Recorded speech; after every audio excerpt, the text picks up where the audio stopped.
Hi everybody, Scott George here again, and this is another personal entry in the Wolf and the Hero Network. This is directed towards Halifax Regional Police as a whole, as in the officers.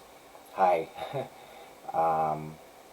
It's unfortunate that this is the way that we have to meet. I want you guys to know that I didn't have an issue with police. And if you go back and check all the reviews of Jim Perrin and stuff, you'll see that I supported the police and I talked about the issues fairly, including the issues with racism. And I was really scared for you guys that it would cause some of you to hesitate and get you hurt. Which is why, like, a big factor in why I didn't blow these issues out of the water. Because it was irresponsible to do. And we all know, you guys see enough hateful bastards, hateful cunts. You know that white, black, brown, people can just be hateful fucking assholes, racist assholes, right? But we also know that there is still racism very much alive and well in Nova Scotia, and there is racism within the police.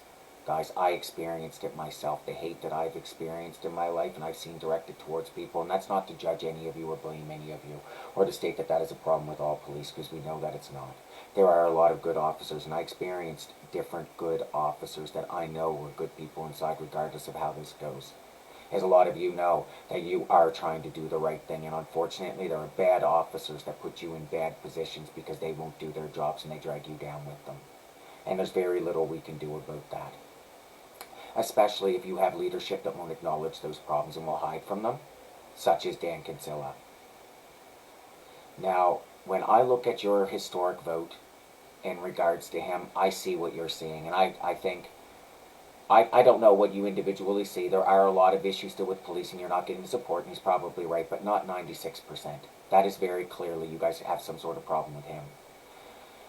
And I can tell you from like a sociological perspective and what I understand about psychology and from testing him personally, I second that opinion.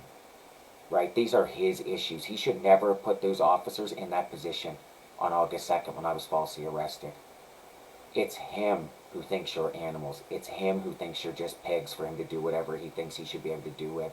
Well, he hides from the ramifications himself. Well, he hides from these right kinds of white. You're just pawns in his game. Now, if you go back and check the record, I was an advocate for mental health funding for the police, and I was as fair as I possibly could. And there were different officers that day. Like you'll see, I defended them on Facebook. I defended them and said how inappropriate it was that people like Jonathan Jeffries would do something like that. Right? I can almost forgive in different ways the arresting officers. They made serious mistakes. I won't forgive that supervisor. That supervisor knew what she was doing. Let's be clear.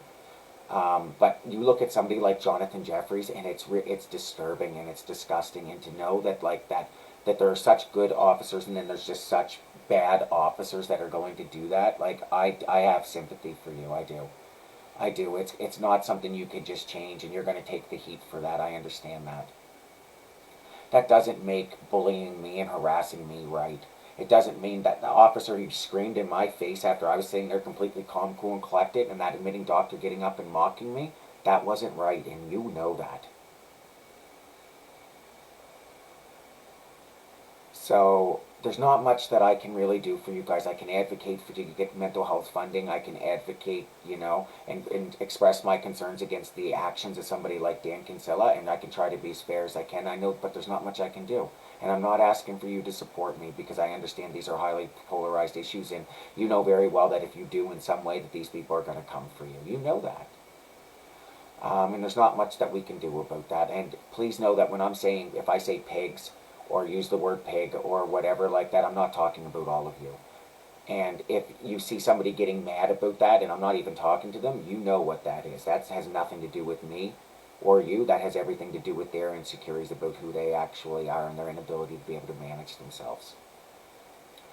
And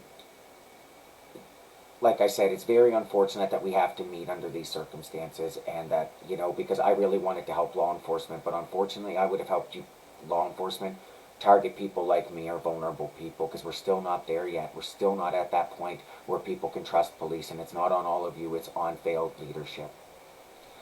So I'm not trying to suck up, I'm not trying to do anything like that. I'm trying to be honest as a man and a human being, and hopefully you can see that honesty and see where I'm coming from. Okay? Thank you very much. Thanks for the ones who didn't degrade me. Good luck out there. Please be safe. Take care.